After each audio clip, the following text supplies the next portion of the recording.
Welcome to the Twinkl Talks EYFS podcast. Working in the early years is busy, funny, messy, and exhausting. Join me, Shána, and the rest of the Twinkl EYFS team as we talk honestly about our experiences as practitioners, teachers, and professional nappy changers. Whether you're listening to increase your CPD hours or catching up on our antics whilst driving home from work, Twinkl EYFS will share everything you need to know about all things early years.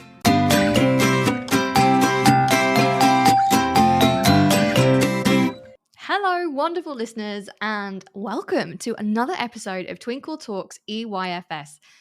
We've had some really good guests, haven't we, so far? I'm so honored to be able to talk to these people and just give them a platform so that you guys can learn some things as well. Today, we've got an amazing lady all the way from America. She's called Jill Diane Bittinger. And the way we met is I was able to go along to some of her webinars, and she had a big summit and invited all of these amazing early years practitioners and specialists in to come and talk to people. And I was lucky enough to be able to come along. And I thought, wow, okay, this is pretty cool what you're doing, this summit. Would you mind coming on? Because I think you've got a really important message. And lucky for me, she said yes. I know, look at me. But before we get there, let's have a little bit of fun today, shall we? It's time for another round with Katie of Only in the EYFS. This week in Only in the EYFS. Tell me you're short-staffed in early years without telling me you're short-staffed in early years. Kimberly Black reports a time when a child came out of the bathroom, naked, shouting "I've done a poo." On sports day, with no lunch cover, 2 members of staff, 1 dealing with a nosebleed. What a day. Only in early years. In the middle of a poonami, Jill Stacey was asked by the child, "Do you go to work?" No, I'm sure she enjoys wiping bottoms in her spare time. We've had recent reports from Danny Hussein saying that a child in her setting has told her that she smells like her grandma's sock drawer. Now, we're not here to judge Danny, but you know that old saying, out of the mouth of babes. That's it for this episode. Tune in next time for more antics in Only in the EYFS.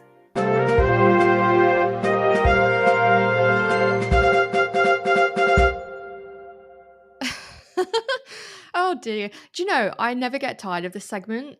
The things that kids come up with, it's just hilarious, isn't it? And I think it's very unique to early years. I think the children say some pretty special things. Now it's on to our main event with the lovely Jill Diane Bittinger all the way from Arizona. And she's here today to talk to me about overall the Montessori approach, which is what she uses and how it impacts her teaching style, but also about getting to the spirit of the child and what that means. So let's take it away, shall we?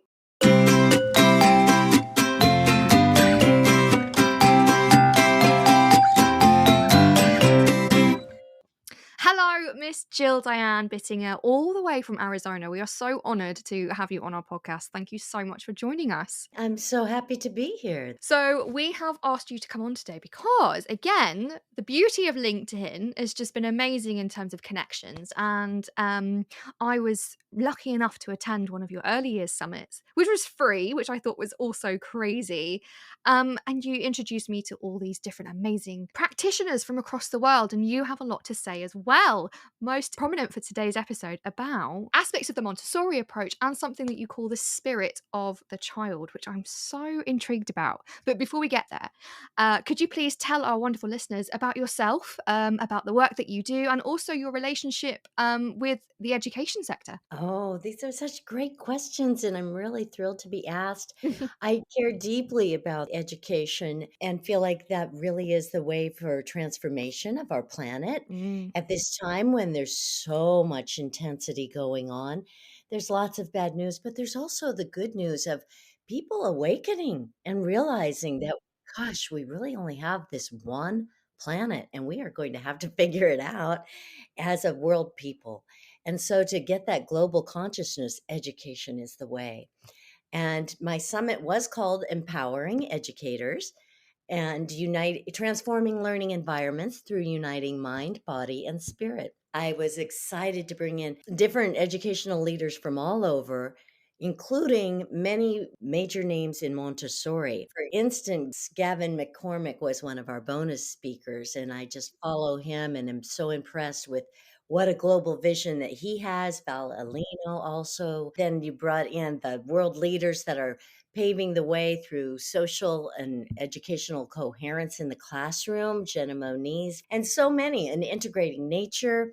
So these were just such a privilege to get to talk to so many educational leaders and emphasize the difference that we can make when we understand it's a whole child that we're dealing with. We are not just trying to teach the mind alone, and that we're dealing with a whole educator also who has a passion for the work or not, who is being fed or not. And these ideas have developed for me personally over my own educational journey. I do believe very firmly that we are best when we're our lifelong learners. Being a lifelong learner reminds us that, like, how are my relationships feeding my world? How are not just my knowledge, but how is that knowledge turned to wisdom? And the wisdom it turns to wisdom through experiences. Then you really live it. And so I think that the education needs to be that aspect of living it. The way it's looked for me is I started with a BA in psychology, worked with brain injured, and that was interesting, but I had always been dancer just for fun, and I was like, I've got to do the dance. And so This is a fun fact I didn't know about you. What kind of dance? I love dance and have always been one of those people dancing around the living room to express my feelings, Yes! you know? Oh, I love that! And so I was dancing around the living room. I said, I've got to do something with this. And I got my master's from UCLA in dance education, and then really incorporated that mind body connection. So that was my starting place, and how it's fed into the spirit over all the years. I taught multicultural dance in New York for about 10 years. And then I came and was a teacher and got my Arizona teaching credential and found my way to Montessori. And when I got to really work with the children is when I feel like my spirit expanded to a whole new level. Of course, we're always integrating all three, but that soulful self got actualized in a new way. And I think that that awakening happened in part because children are so real, right? They're just so authentic and real with you. And as I learned about the significance of the year 0 to age 7 time slot, that really we're being formed for who we are the rest of our lives in Yep. those essential Yeah, beginning years. significant time. Very significant. Then I became much more passionate about education, and then that's fed into starting my own business, still being a teacher. I'm an elementary teacher also, and also owner and founder of Transformed Education and author of the book Teaching with the Soul in Mind and Peace Education. Our time is now. And starting a YouTube channel, Education Answers. Oh, how exciting! Oh, that will be really fun. Yeah. Yes. I'm still like trying to figure out how to be out there in the world. It's very, very small. So I invite your listeners to come on over. The video on YouTube is Teaching with the Soul in Mind, and you can find my channel that way. Oh, that would be great. Yeah. We'll definitely pop that in the description as well so people can go and see your work because I mean that's what it's all about, isn't it, Jill? Like I found amazing people like you and other people through your summit and it's just, building that global community. So 100%. Exactly. And realizing there's so much more similarity than there are differences. That's what strikes me again and again, that Absolutely. there is this inner thing happening for so many of us, prompting us to explore and develop ourselves in new ways that are feeding into this global movement moment of awakening is what I really call it. Yeah, no, I love it as well. And I think especially over perhaps I don't know how you feel, maybe about, the past couple of years, especially with the pandemic and things like that, it's kind of just fast tracked that movement of, and almost brought it back the feeling of community and like you say, spirit and we're so lucky that we live in a world that has this amazing communication that even though we're 8 hours apart, we can have a chat about amazing things like this. And we're just in such a privileged position that we can share with the world. And I think a lot of people are kind of tapping into that as well and being like, hey, we're in this together. It's one world. Like you said, let's band together. And like you say, especially with our young children, imagine what could happen. So, for those of us who don't know, could you explain to our listeners what the Montessori approach is? Yes, yes. I didn't mention that part very much in my history, but it was significant. As I became a teacher, I started first with kindergarten and then discovered Montessori. And there was just something so compelling that as I got to become a mother, I really chose that time to also then study about Montessori, become certified in Montessori, so that when then I came back to teaching and my child was just a toddler, we both got to start at the same school where I stayed for 10 years, then went to Mexico and Oh, worked at a Montessori school there. But that has expanded the community for me of holistic educators that understand the importance. And speaking to the spirit of the child is actually, a very well-known concept in the Montessori traditions. yeah. I believe that she has a book, The Spirit of the Child, and she has oodles of books. If you want to read more about her work, there's also all kinds of books about her. She lived over 100 years ago, and the influence from Maria Montessori, who was, I think, the first woman to ever get a doctorate in Italy, ended up focusing on young children and teaching the world the profound difference that educating the young child with intention can make for the rest of their lives and for the readiness in school, and that there's so much more capable than we realize. So it's really fundamentally about empowerment from within, coming out like a blossoming flower versus an overlay. Be quiet, look up straight ahead, do the worksheet, I told you not to talk, right? That was the old model, like children should be seen and not heard. Now they're like, what do you have to say? Let's discover, let's explore. And this fundamental shift has so much to do with Marie Montessori's pioneering work. That was beautiful. I was just trying to think in terms of your settings then, whether you were, where you were in Arizona with your wonderful toddler, which is beautiful, by the way, that you were able to be in the same school as your children. That's lovely. Or in Mexico, what did Montessori look like in the classroom then? Okay, so there's some fundamental themes about that. And I just want to have my list here so I can refer to it because there's a lot Yeah, of of unique course. aspects that make a Montessori classroom a Montessori one. First of all, it's working from the belief that every child has unique talents and interests within, and school should be there to help the child draw out those talents and find their interests. And part of the way that happens is through allowing choice. So it's very much about a prepared environment, which is not overbearing with a lot of bright colors, but it's about natural. There's using a lot of wood and natural things, cloths and things that keep it very welcoming and warm, not an overlay of decorations up to the ceiling and posters and things like that. It's about maybe a beautiful piece of art, live plants that you care for, and many, many options of works that are available to the child.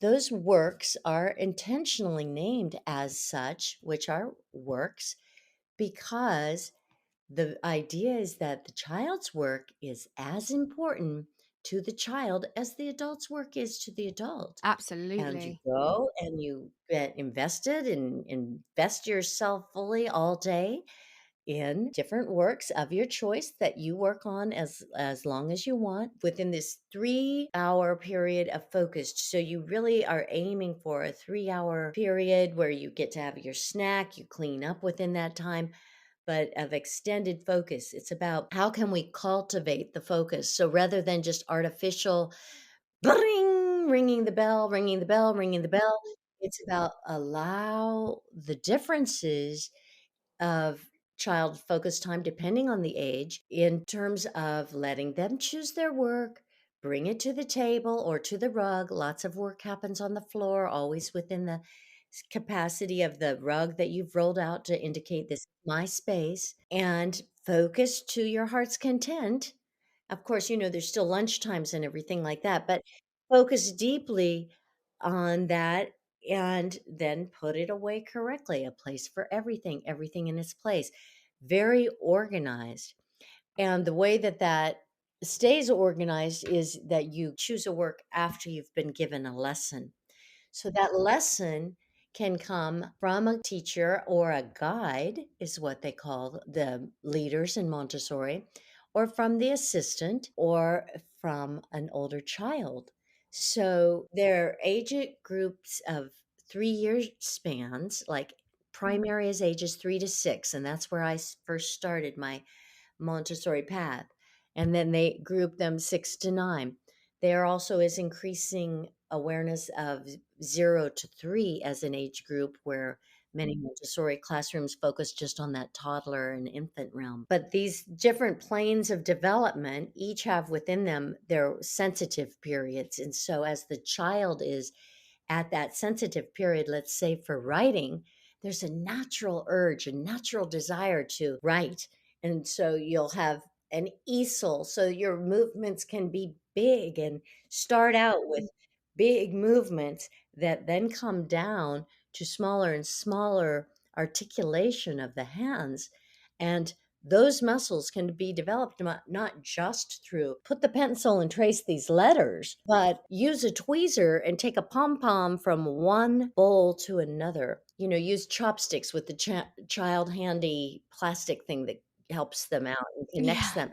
And then, using a different kind of natural thing, maybe a bead to pick up those with. And so you're using your pincher grasp to transfer.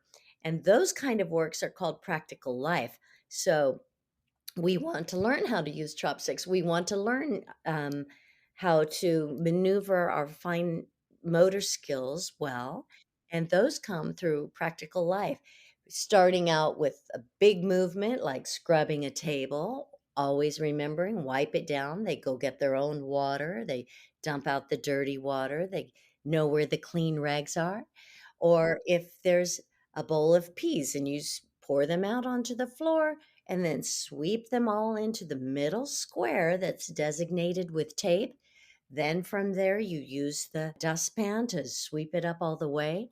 So many things, or cleaning windows using a squeegee. There's watering plants. There's also outdoor environment. So it's all about connecting to natural tasks in natural ways where the child is encouraged rather than sit down, I'll do that for you. It's a Yes. lot about empowerment of the child because it's so testified through evidence that the child is very capable of much more than we've realized.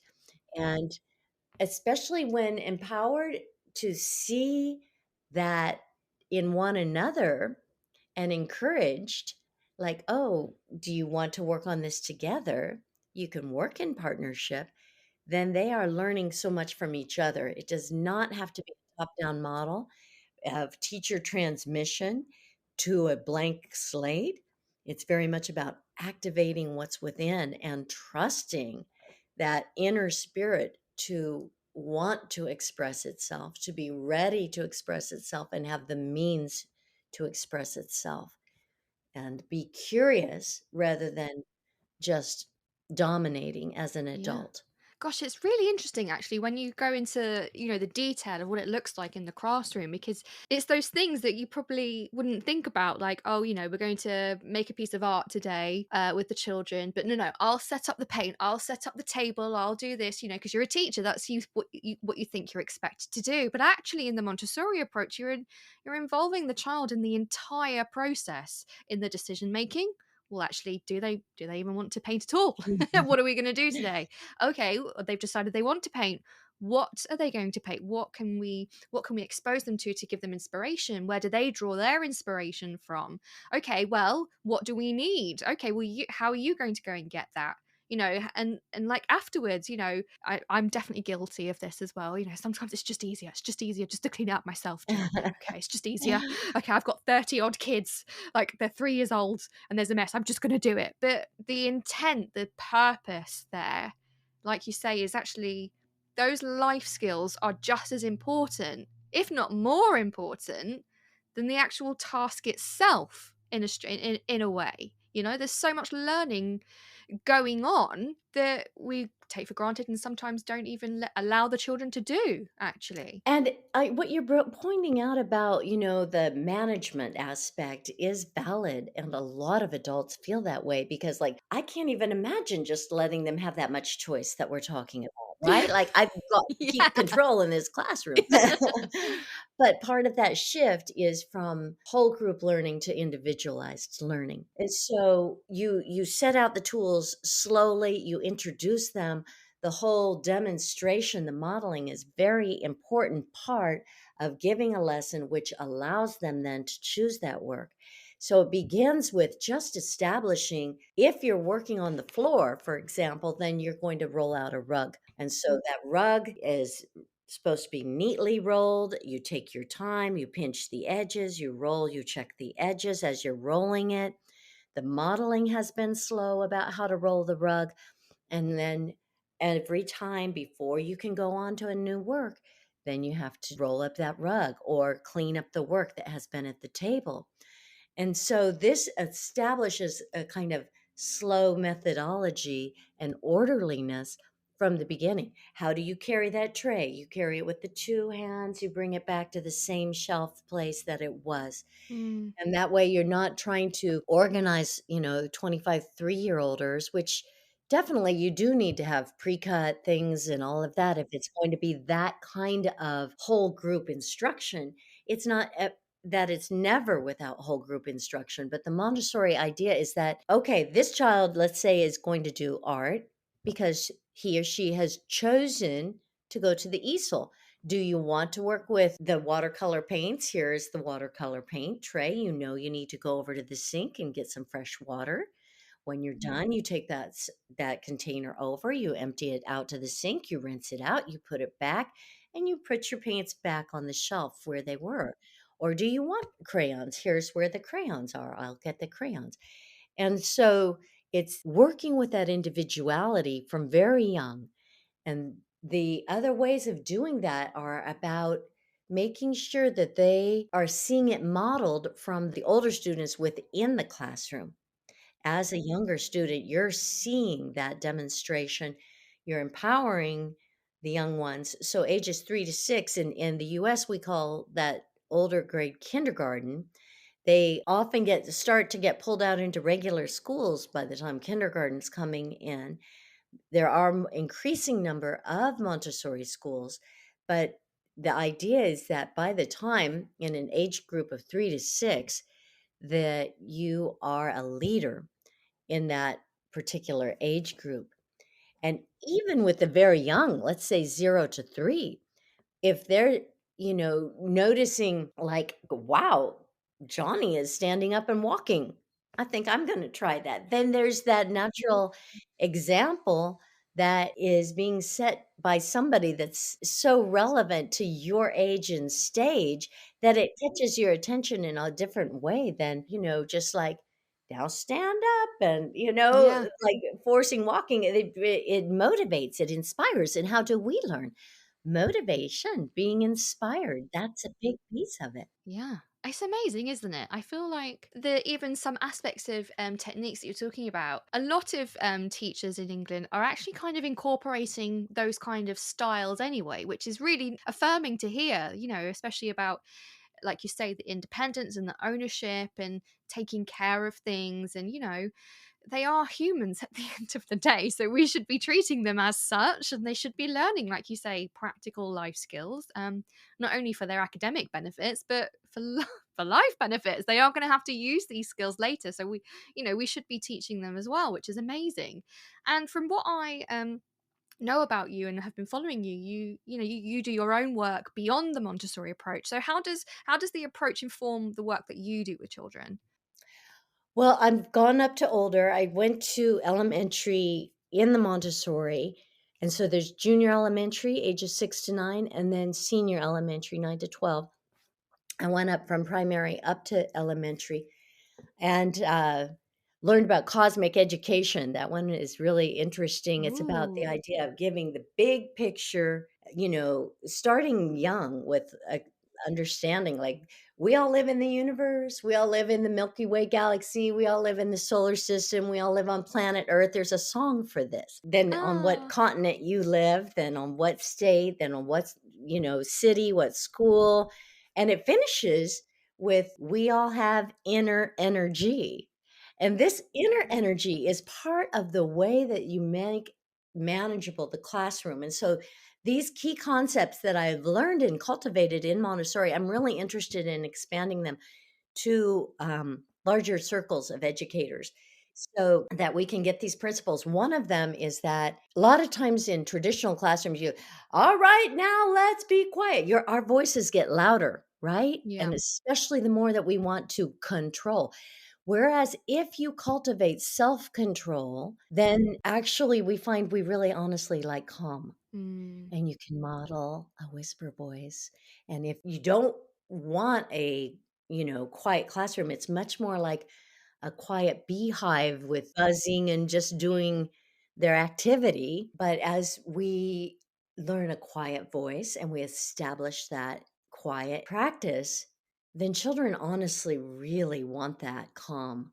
We are wired to have a sense of calm. And so often, just in our society, we get adrenalized, right? Yes, We constantly. really like, gotta go, gotta do, gotta go, gotta do. And give children the gift of childhood. Like, let's explore, let's play, let's be, because that's how they learn. And so, one of the practices that you always start the day with is a circle sitting down on the ground, cross legged. You stay pretty fit as a Montessori teacher because you're up and down off the ground a lot, you know. But that grounding, that sitting there in a circle, knees to knees, is very strengthening to build the community. It's also grounding, especially as you close the circle with a very simple activity. Just let's take time to make silence and say, I cross my legs, I place my hands on my knees, I make my back very straight, I tell my body to be still, I tell my mouth to be silent. I take a deep breath. I close my eyes and feel my love. And it's quite amazing because you can really hold like a full minute of silence, I even with very bet. young. And then you ring a Tibetan bell, something with a sweet chime. You really have to watch your sounds in the Mm. environment. Is clank, clank, clank. No, no, none of that. No, it's bing. And you listen to the resonance. How long does it last? So then that's a calm energy. And so maybe dismissing them one by one where they're walking around the rug to remember that we, never step on the rug. It's a place for our work. And then they go and choose a work and find that. And the snack is part of that. Like, are you hungry? Go get your snack out, clean up after yourself. Here's the snack table, two can eat at a time, eat when you're hungry. Those kind of procedures that help to keep the calm classroom. And if the teacher is hearing it getting loud, we like, quiet voice, use a quiet voice, modeling it, whispering it. Mm. It's a, now I told you to be quiet. No, it's like, no, Yeah. like We really like coming up to that individual. Oh, are you using a quiet voice? So Yeah. it's very, very respectful, very Mm. gentle, no matter what the age, about able to remember that we really want respect, all of us. And so, how do we model that for our children? It's beautiful. It's really nice. I'm just imagining as you're saying all these wonderful things, like I can see it, I can visualize it, and in nurseries, in baby rooms, and and things like that. And what the question I kind of wanted to ask next was, what drew you to this work, and why is this approach to the child, that looking at things holistically and looking at the whole child, why is it so important for their development? Do you think? Well, after I got my teaching credential, I did 4 months in Costa Rica Oh wow. at the Cloud Forest School up in Monteverde. And there they were teaching bilingual strategies in order to be advocates of their own environment and understand the significance of the rainforest and how do we advocate for it. And so that's when I first got to see Montessori in action. And I was just so pleased, like to feel the calm and like, oh, are you going to leave this workout till tomorrow? Then let's put your name on it. It's here on the rug. This is a big work. And so just honoring, like, we don't always have to like, okay, now clean it all up, clean it up. And it was, oh, wow. And then how there was a whole writing section and then the practical life section and then the math materials are like getting to see and touch. Honestly, it wasn't even Montessori till a Montessori school that I got to see like, oh, a square number is because it actually makes a square. Like, how did I miss that? Yeah. A cubed number is actually a cube, and you get to see and touch. Here's what a 9 bar looks like. Here's 9 nines that make a square. Here's 9 by 9 by 9 that make a cube. You get to see and touch and feel. So I was very intrigued. And then, that served as the motivation. And the other piece that I wanted to say was also part of that experience was being there in the rainforest, like, okay, today we're going to go out and look for bugs. And just the time given to go look for bugs. And this is so important, and how much partnership and community building was allowed child to child within that context, because often we want to be in teacher centered classrooms, then it's about the child's relationship to the teacher, but not a lot of cultivating the child's relationship to other children. And the more that we can do that, then the more that there is going to be a natural peace. And one of the first examples I saw of this emphasis towards peace was there was some conflict happening, and the teacher said, well, do you need to go to the peace table? And I was just like, "Wow." And they did, and they took their turns. I think it was a piece feather at that time. I use a piece rose right now, but or talking stick. It can be anything that's special and sacred, and they're on the table, So it's that person's turn, then the other person's turn. And a big part of what I teach is about reflective listening before you can say your part, like, "Oh, you were sad because I didn't wanna play with you at the playground." "Well, I wanted to play with Joey." "Yeah, but then I felt left out." And so it's feeling taking turns, reflecting back what you're hearing, and allowing each person to be having a voice. Whereas, like, in many playgrounds, you "Go sit down, time out on that bench. You go sit down on time out on that bench." It's just an overpowering. And again, we want to empower, not overpower. Oh, I think that's really succinct. I love that. Empower, not overpower. Yes. That's just the epitome of the whole process, isn't it? It's like, yeah, it's the whole child, it's the whole learning experience. It's just looking at everything as being important. And I think what really strikes me is the pace, because I think especially over here in England there's so much pressure to do, you need to do an hour of phonics a day, you need to do an hour of writing a day, you need to do an hour of history a day, you need to do, and there's just not enough time in the day, Jill. Like, there's just so many expectations that, we have to fill our timetable, and there's so many things that we're expected to do. But this flips it on its head, and it's like, actually, let's take our time with this. And I can imagine you get so much more out of it, because you're really taking the time to break down these processes to really explore and go deep into skills that are learned or topics that the children are curious about. And I bet from the outside, from higher up, they're looking at numbers and they're looking at progress and speed and all of this and that. And actually, no, no, no, no. The Montessori approach is about the child. The pace is for the child, and that is so how it should be. It's tricky, right? Because now there's this whole emphasis on the testing these days. And so, like, Yes.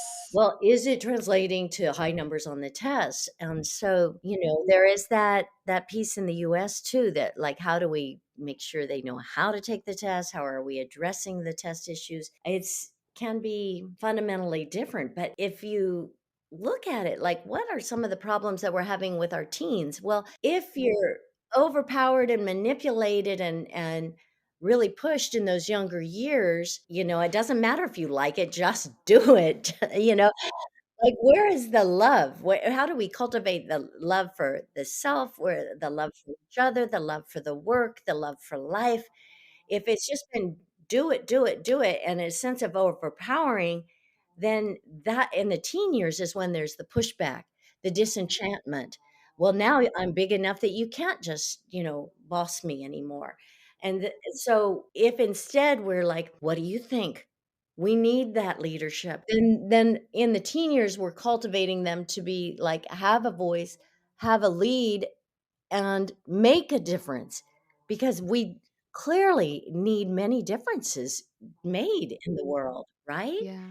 How do we invite them rather than having so many problems that are so evident? Do you know, I think that's the key difference in approaches such as Montessori and others are like it. It's about the invitation. Whereas, perhaps maybe more traditional, older approaches to teaching, it wasn't an invitation. It was you've got to do this. This is what you need to do to get through education. This is what you need to do to get a good job. This is what you need to do to be happy. All of that stuff. And I feel like from top down, there is still that expectation, from I don't know, governing bodies or even higher up than that, there's this societal expectation that, all right, it's almost like a factory in a way. We're putting children in boxes for an old framework that doesn't exist anymore. And actually, the Montessori approach and things like that is almost it's a clear message, isn't it? To things like that this is not the way anymore. I don't think it ever was the way, but look at the impact. Let's invite our children, let's invite our future leaders into this conversation because, like you say, what's been happening so far is not working and will continue to fail not only us but our children. So we need to try something new. And I hope that our listeners, when they're listening to this is not oh, you're going to find it really hard, you're going to have pushback and all, it's against the grain, but keep at it. I want this episode to be a message to our leaders and say, these approaches are from people on the ground, on the front line, as it were, who know children, who know the process, who know this system. Listen to us. Listen to our children. It's the top that needs to change, and it's tricky. It is tricky, but like you say, if we all make these movements, like you say, this awakening together, imagine what the world is going to be like when our children are growing up in these incredible environments that holistically take care of them. And my kind of final question to you on that was, clearly from this conversation we can see how it impacts their children and the development, but there's got to be a wider impact. What's the impact globally if these kind of approaches and this kind of work continues? I just love what you're saying, Shána, really. And I testify to that philosophy as well. And it does not have to be Montessori. Like, you don't have to be Montessori trained to believe in the power and importance of the inner spirit Yeah. of the Yeah. child. And in fact, I mean, coming from England, Sir Ken Robinson Yeah. is one of my heroes. I love his message, and he's all about like empower creativity, personalized learning. The personalized pathways is a key piece of that we are not meant to be the cookie cutters, because we came here as soulful selves, through this personality experience, through this particular journey of life, to bring things as well as receive things. And what is it that is your work to do? You're going to have a natural bend towards that, you know? You'll love science or you'll love math or you're going to love gardening That's or you're going to love me. cooking, you know? And those pieces are all part of what make us whole. And this is the key thing. We have got to understand education is for the whole individual and the whole educator, both child and teacher, and all the helpers in between. That we are best when we understand that there's this urge. It's like the Greek word is entelechy. What makes an acorn turn into an oak? It is entelechy. There is something that is from within that is seeking to blossom, seeking to realize, seeking to become its fullest self. And it takes a lot of trust in being willing to step away from old models, necessitates a lot of communication in order to like, okay, what's working, what's not, you know, like, well, I've got to have this in place and I need some worksheets, you know, whatever it is that is your particular bent, that is just for me to feel like I can handle this job. But just be in the investigation of it, the curiosity of, I wonder, and, you know, start to listen and learn about the messages that say, we don't just have to sit in chairs facing the front listening to the teacher as she writes on the chalkboard. Those are old modalities.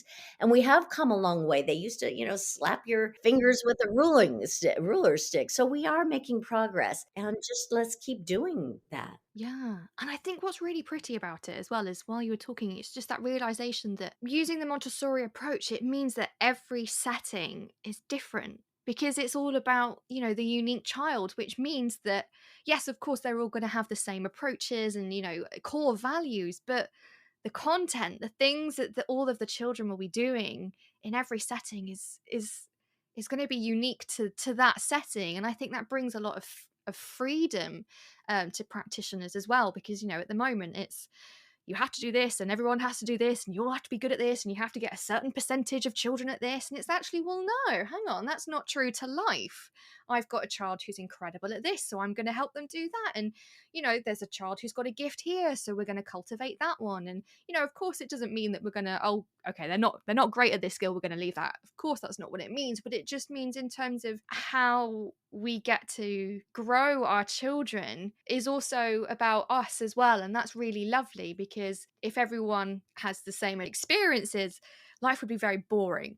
And I Mhm. think Montessori is a really lovely way to show, like you say, the similarities between us actually, but also if we're different, that's great. That's what we need. We need different. We need people who are skilled in different things, etc., etc. And we can cultivate different people in different ways as well. And I just think that's a nicer, rounder world. Right? We don't wanna all just be auto engineers or whatever, you know, Right, like we've got right. the variety is the spice of life. That's it. That's it. That's it. You're coming up with some really good one-liners. I feel like I need to write these down.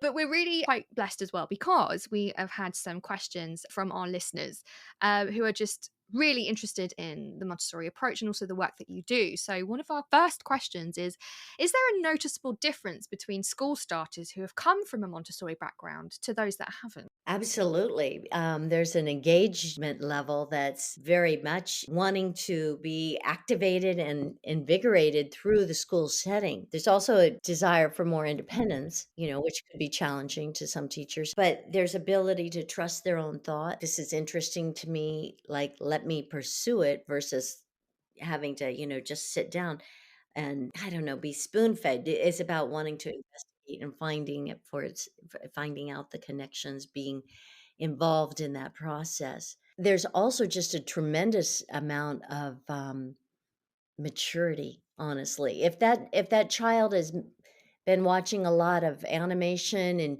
things, yes, there's some good lessons that come through the young people's programming or you know, there's a lot of great childcare centers that just allow a lot of play. Here's the blocks, here's the Legos, you know, and allowing that play and exploration is at least working with the spirit of the child and inviting that a self-expression to come out.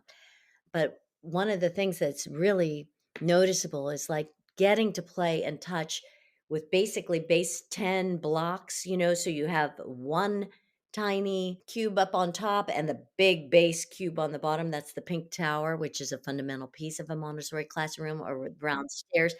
Feeling that difference as you move and build those from the big 10 to the one. And so there's ability to relate and connect that has come through the use of the materials, building the different kind of triangle puzzles, understanding already they're like obtuse, scalene, working with geometric shapes through touching them, feeling them, getting to identify and know geometric solids from very young. Oh, this is a cube. This is a sphere. Let's look how that sphere is different from a circle. And it's all through sensorial learning. So when we involve our senses, there is an awakening of the mind that takes place. Yeah, I like that. I like that. I think this is a really good question as well because not only do we have educators who listen to our podcast, we have parents as well. And one of them has asked, what can parents do to continue the Montessori approach outside of settings? Help your child keep the environment in an organized way, have it be child friendly. Make sure there's shelves in a child's room. The desk or the table should be child size. There should be materials that the child gets to touch in the kitchen. Here's the area for you to get the pans and be helpful for the pans. Or do you want to help me break the egg? Do you want to help me stir the egg into the flour mixture? Like finding opportunities to participate rather than like, no, no, no, I have this.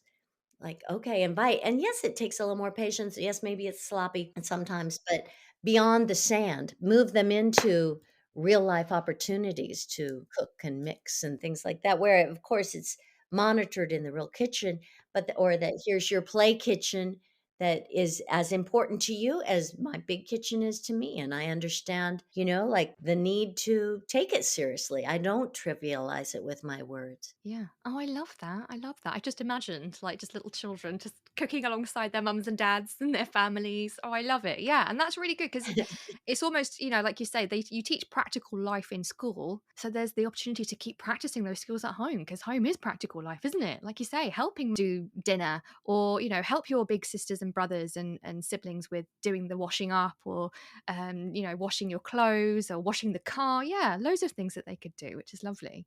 And maybe it's more like puzzles that are really interesting for that child, like, "Okay, let's feed the curiosity. Let's go get those puzzles. Like, which puzzle do you want now? What do you want on your shelves now? Let's go to the closet and change out the materials." Yeah, I like that.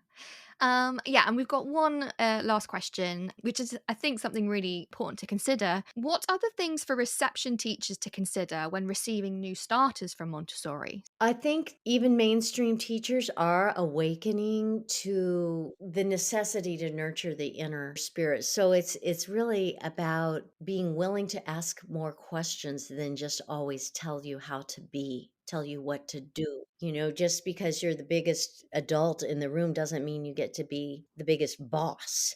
Like, yes, you are the director, you're the facilitator of energy, you are the knowledgeable one in terms of the ways of the world, but it doesn't mean you get to just be, the big boss all the time. It's like, how do you get curious? What is this child needing? Why are they acting out in this particular way? If we understand like there's an unmet need, well, I need to be seen and I wasn't being seen, so, throwing a fit because that'll at least make me be seen. Like, if we can see them what's doing right. I just love the way that you're crossing your legs and being so ready, noticing the positive things where they can feel seen and making those kind of positive differences. It's really about just enjoying them, fundamentally loving and understanding the importance of the work that you're doing, and that just like a plant that we plant in the garden, you can't rush it. There is a natural timing. I cannot force that flower to bloom until it's ready to bloom. And in the meantime, I'm just going to nurture it and provide the right environment. And so I'll make sure it has the water and the sun.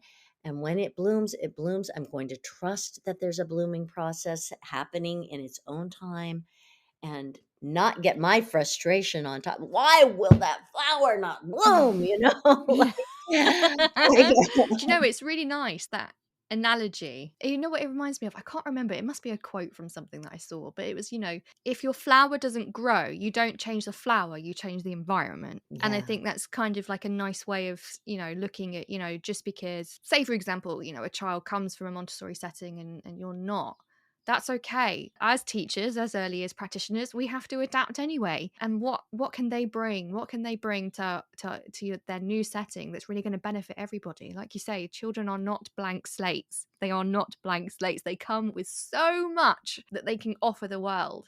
Having that I'm always really an advocate for having that communication between settings, and linking up with preschools, linking up with maybe the year above, and having those conversations and learning from each other. I think that is probably a really nice way to do that as well. It's well, if you're not sure why a child is behaving this way from, I don't know, any setting, it doesn't need to be Montessori.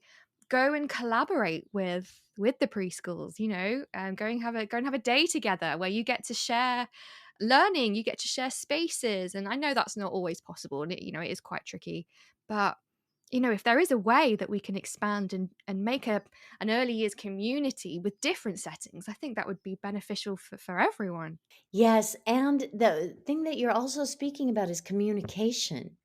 And when we have the communication, just to acknowledge, like, I'm frustrated or I'm tired, or I don't understand that, even for the difficult stuff, that we can at least process it through rather than getting stuck. So making sure that we're kind to ourselves, nurturing ourselves in the same process, and just going, like, this area is really confusing for me. I think I need to talk about it to somebody, and just sharing can be a big piece of figuring it out.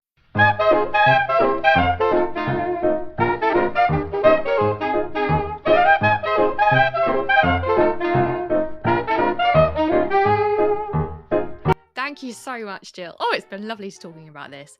What we do at the end of every episode is we like to play a little fun game just to end the note on a high, as we say. It's called Would You Rather Teacher Edition. So there's some hard-hitting questions, especially in Arizona style, I feel like we've got today. In honor of you, we've got some Arizona style questions. Are Okay. you ready? All right, I'm listening. Teacher edition, would you rather? Round one. Would you rather tea or coffee? Coffee with sweet cream. That's an easy one. Oh, there you go. Any particular flavors or? Um, no, just good cream. It's gotta be good Oh, cream. nice, nice. I like that. I like that. I have no one yet that has said neither. I'm waiting. I'm waiting for someone to say, no, Shána, neither. Hot drink, gross. But it's not happened yet. It's not happened yet, Jill. Maybe next time. Okay, this is a really good one. Round number two. Would you rather have playground duty in 115 degrees Fahrenheit, listeners, that's about 45 degrees Celsius in our terms, or facilitate the peace table, as you so call it? Mm. Oh. I have to admit, I'd love to facilitate the peace table. I love Oh. getting to be part of children working out their issues by talking with each other. Oh, see, when I imagine the peace table, it doesn't really go down well if I'm there. Just be lots of 3-year-olds going, no, it's my toy. No, it's my toy. No, it's my turn. I don't know. But then again, that heat, Jill, I think I would take anything over that heat. Well, what's so interesting is about, playground dynamics are a time when children are really working out their interpersonal issues. Learning to play together is so big, and that's going to affect, your social life on up. And so, like, how do we play together? How do we help resolve those? Well, the playground duty gets a whole lot easier once they understand how to communicate with each other. And so that facilitating the peace table, like, just noticing, it can just "Wow, you're upset," you know? "Yeah, because and like, "Oh, wow, what do you hear? What is she upset about?" Well, she's upset because I didn't play with her, and they're like, "Oh, but I didn't wanna play, I wanted to play." "Oh, do you hear her?" And so, it just like hearing and validating. There is so much power in those simple processes of like, "Wow, yeah, I can see you have strong feelings about that." I do, oh, okay. And then, just allowing the emoting, allowing it. You don't Yeah. have to fix it. You don't have to touch them. It's better if they're emoting and then touch them later. "Can I give you a hug now?" But a lot of times we wanna put, "Oh, it's okay," or "Stop crying." "Oh gosh, that really affected you. Got real strong feelings." Just simple validation of that. And third, but finally, round 3, would you rather in the Montessori approach teach practical life or maths? Oh, interesting. Math. I love the math tools, and they're so good. Even if you're not a Montessori teacher, there's still such great ones just to understand, what a square is and the difference between a unit and a 10 bar and a 100 square and a 1,000 cube. I mean, already for ages 3 to 6, they're building numbers into the thousands and adding with dynamic addition. And there's there when you're touching and building the numbers, or for example, one of the big works with those early years is called a 45 layout. So you have the numerals, you lay out 1 through 9 with the beads, and then you have the 10 bars and you lay out 10 through 90, and you have the, up to 9 10 bars. Then you have the 100 squares and you lay out 1 to 900, 100 to 900, and then 1,000 to 9,000. And it's this big work and like, wow. But Yeah. that's feeling the difference. You're still only counting 1 to 9. Once they can count 1 to 9, then they can do the 45 layout, and then it just brings it into like, oh, and there's families of, the ones, the tens, the hundreds, tens, hundreds, and then the 1,000, 10,000, 100,000s. And it really like, okay, Gosh, it starts to yeah. build relationship. Wow, that's crazy. Because when you said that, I've been an early years teacher for 10 years, and I didn't clock. Of course, if your children know 1 to 9, they can do any place value. They can. Oh my goodness, that's amazing. Yeah, and the tactile piece is huge for those early years. Like you can see and feel like 1,000 is this big block. Right, which is often really tricky for children to grasp because it's such a big number, but by doing that. Just dealing digits. Well, oh, then when you get into the place value exchanges in the later years, then it's really like, but wait a minute, it can be very confusing if it's only just looking at digits. But when you understand that what those digits represent, it's a different thing. Oh, I love that. You've almost swayed me to maths. You've almost, but see, I'm a practical life girl. I love those things. I love the teaching of even just simple things, like preparing food, or if there's, like you say, there's things in the garden, and how to look after things, and even just simple things like, I don't know, folding clothes. And I like those processes. I like teaching them how to, do those things independently, and the look on their face when they feel so grown up, don't they? And it's like, oh yes, well, I tidied the table and I did it all by myself, and Anna did this and I prepared it for the next group, and nobody told me how to do it. And it was just, it's all those things that I really enjoy watching them flourish in. I can. Yeah. And you think about just like a carrot, right? So if you wanna peel that carrot, that's doable from a young child, and then they have those little, rigid cutters that you can just, like, push it down and cut the carrot, and then you even interweave grace and courtesy, like, grace and courtesy is part of it. "Oh, now you may take this plate of cut carrots around and would you like a carrot?" "Oh, yes, please," and modeling that, and so then just serving others already at that I young age. know. It's just magical. I love it.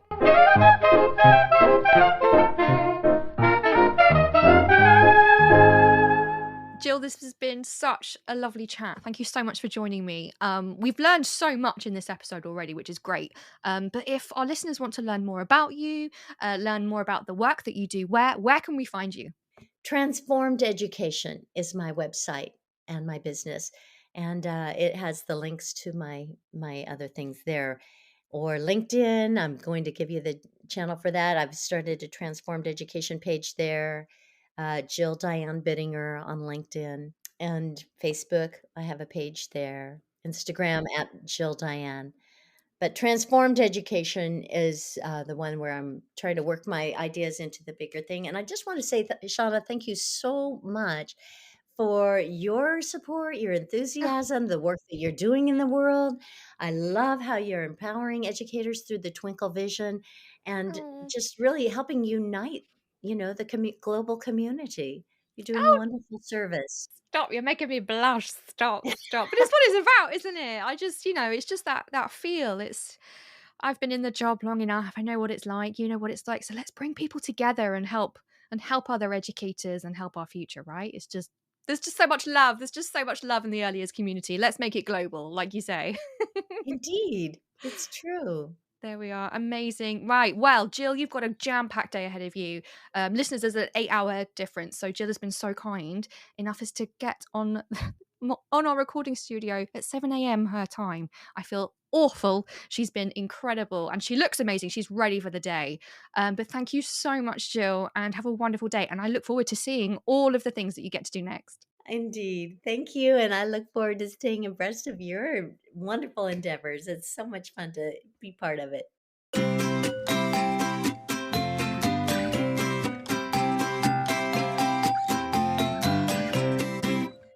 Oh, wasn't that such a nice chat with Jill? She's so lovely. It was a really nice chat to have with her today. What did you think? Get in contact. Do some of you use the Montessori approach already? Are some of you interested in using it? Are some of you not using it for a specific reason? Are you using other approaches that you feel suit your children more? Let us know. This is an open conversation. We love hearing about different approaches. The beauty of early years means there is no right approach, So I look forward to hearing about you. Just before we go, though, I feel like I've forgotten to mention this. Did you know that the podcast is actually also on YouTube and it's got subtitles? So if that's how you prefer to listen, I know when I watch Netflix, I have to have the subtitles on because I just can't hear it without them. Don't ask me why, it's a thing. But if you are like me, go and head over to our Twinkl EYFS YouTube channel and you can find our playlist of Twinkl Talks EYFS episodes there with subtitles as well. I know. But for now, that is the end of the episode. And we've got a really, really exciting couple of episodes coming up. So keep up to date. Keep following us on social media. And I will see you next time.